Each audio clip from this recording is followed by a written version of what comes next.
Good morning my dear student. आज जो हम बात करने वाले हैं बेटा वो किसके ऊपर बात करने वाले हैं बेटा, वो राउल्ट के नियम के ऊपर बात करेंगे। किसके ऊपर बात करने वाले हैं बेटा हम? राउल्ट के नियम के ऊपर। राउल्ट का नियम किसके ऊपर बात करेंगे बेटा? राउल्ट का नियम। अगर बेटा इस नियम की बात करें कि राउल्ट का नियम क्या होता है, तो इस नियम के अकॉर्डिंग क्या है, इस नियम के अनुसार ये होता है कि जो वाष्प दाब का क्या होता है, बिलियन के लिए, कैसे लिए बेटा? बिलियन के लिए। भाई हम कौन सा चैप्टर पढ़ रहे हैं? बिलियन पढ़ रहे हैं। तो बिलियन के लिए क्या होता है बेटा?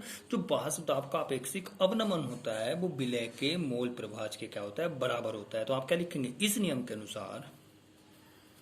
इस नियम के अनुसार क्या कहेंगे आप?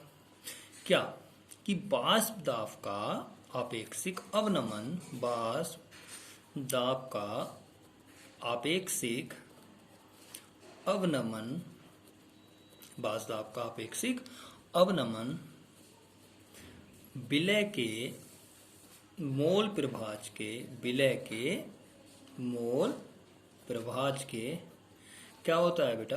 बराबर होता है। विलय के मोल प्रभाज के बराबर होता है। तो इस नियम के अनुसार क्या देखना है कि जो वाष्प दाब का क्या है बेटा? वाष्प दाब का आपेक्षिक अवनमन क्या होता है बेटा? विलय के मोल प्रभाज के बराबर होता है। अगर आप इसको मैथमेटिकल देखें, आप इसको गणितीय रूप से कैसे कह सकते हैं? अगर हम इसी बात को गणितीय रूप में लिखें, कैसे इसका फॉर्मूला बनाएगा गणितीय रूप से? अगर आप इसकी बात करें तो ये कैसे बन सकता है? तो यहाँ पे क्या होता है बेटा इसका?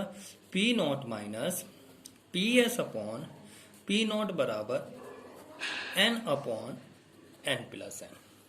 अब देखना क्या होता है बेटा, ये देखिए, ये फॉर्मूला याद रखिए। देखो इधर ये क्या है? विलय का मोल प्रभाज, और इधर क्या है बेटा? वो वाष्प दाब का अपेक्षिक अवनमन।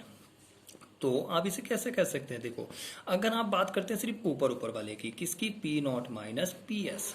आप सिर्फ इसकी बात कर रहे हैं, किसकी? P not minus P S की बात कर रहे हैं। तो ये क्या है आपका?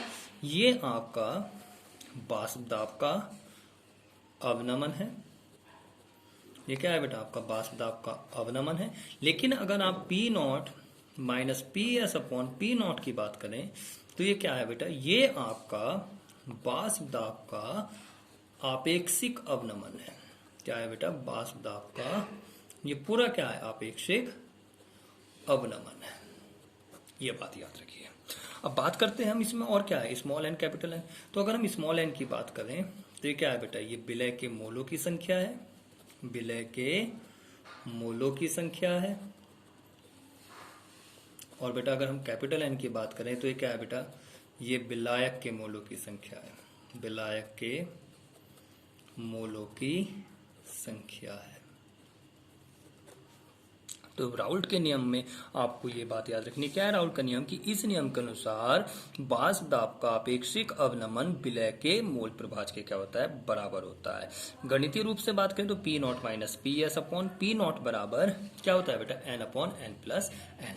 अगर हम आगे बात करें कि P not minus P S क्या है, सिर्फ ऊपर वाला क्या है, तो वो वाष्प दाब का अवनमन है। लेकिन अगर इस पूरे की बात करते हैं तो वाष्प दाब का आपका अपेक्षिक अवनमन है। स्मॉल एन विलय के मोलों की संख्या, और बेटा कैपिटल एन क्या है? यहाँ पे विलायक के मोलों की संख्या है। और इस पूरे की बात करें तो क्या है बेटा? ये विलय का मोल प्रभाज है। आगे इसमें क्या आता है बेटा? बिलियन आता है। क्या आता है बेटा? बिलियन आता है। और बिलियन की बात करें तो स्टार्टिंग में कौन आता है आपका? आदर्श बिलियन आता है। कौन आता है बेटा? आदर्श बिलियन। अगर हम आदर्श बिलियन की बात करें, किसकी बात करें बेटा? आदर्श बिलियन की बात करें तो आदर्श बिलियन किन्हें कहेंगे? देखो दो तरह के बिलियन, एक आदर्श एक अनादर्श।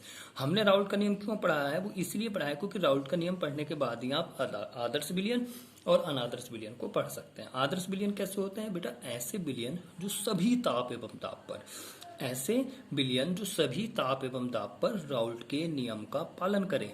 आदर्श बिलियन।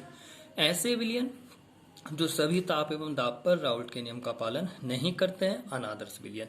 तो इसे आप कैसे लिख सकते हैं?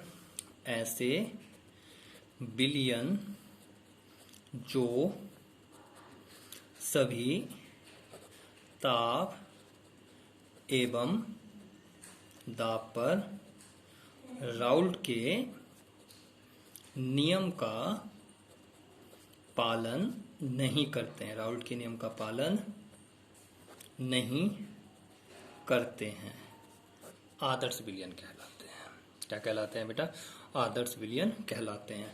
और सबसे इंपॉर्टेंट बात ये, यहां से बहुविकल्पीय भी बन जाता है कि आदर्श विलयन के लिए जो एंथैल्पी मिश्रण होता है वो कैसा होता है बेटा, 0 होता है। और आयतन विलयन जो होता है, आयतन का भी जो मिश्रण होता है वो भी कैसा होता है बेटा, आपका 0 होता है। लेकिन अगर आप अनादर्श विलयन की बात करें, किसकी बात करें बेटा, अनादर्श विलयन की बात करें, तो अनादर्श विलयन किन्हें कहेंगे आप, ऐसे विलयन जो बिल्कुल सेम ही लिखेंगे, सिर्फ यहाँ पे एक लाइन जोड़ देंगे, राउल्ट के नियम का पालन। ओहो, आदर्श विलयन क्या है बेटा, ऐसे विलयन जो सभी ताप एवं दाब पर राउल्ट के नियम का पालन करते हैं, सॉरी बेटा सॉरी, पालन करते हैं, वो क्या है, आदर्श विलयन है, अनादर्श को बोल दिया गया है ना। और अनादर्श विलयन किसे कहेंगे, ऐसे विलयन जो सभी ताप एवं दाब पर राउल्ट के नियम का पालन करते हैं। तो इसे क्या लिखेंगे आप, ऐसे विलयन जो सभी ताप एवं दाब पर राउल्ट के नियम का पालन नहीं करते हैं, राउल्ट के नियम का पालन नहीं करते हैं, पालन नहीं करते हैं, पालन नहीं करते हैं, वो करते हैं, सॉरी वहां के लिए मैं फिर से सॉरी बोल रहा हूं, वो पालन करते हैं, ये पालन नहीं करते, अनादर्श विलयन कहलाते हैं। और इनके लिए डेल्टा एच मिश्रण जो होता है बेटा वो कैसा होता है, वो नॉन जीरो होता है। और डेल्टा बी मिश्रण भी जो होता है वो कैसा होता है बेटा, वो भी नॉट जीरो होता है। तो आज के लेक्चर में आपने सिर्फ 3 बातों को पढ़ना है, एक किसको, एक राउल्ट के नियम को, फिर आदर्श विलयन को, और फिर अनादर्श विलयन को। नेक्स्ट लेक्चर में जो मैं बात करने वाला हूं आपसे, वो किसके ऊपर करूंगा बेटा, वो हम हेनरी के नियम के ऊपर बात करेंगे। किसके ऊपर बात करेंगे, हेनरी के नियम के, ठीक है बेटा, ओके, थैंक यू।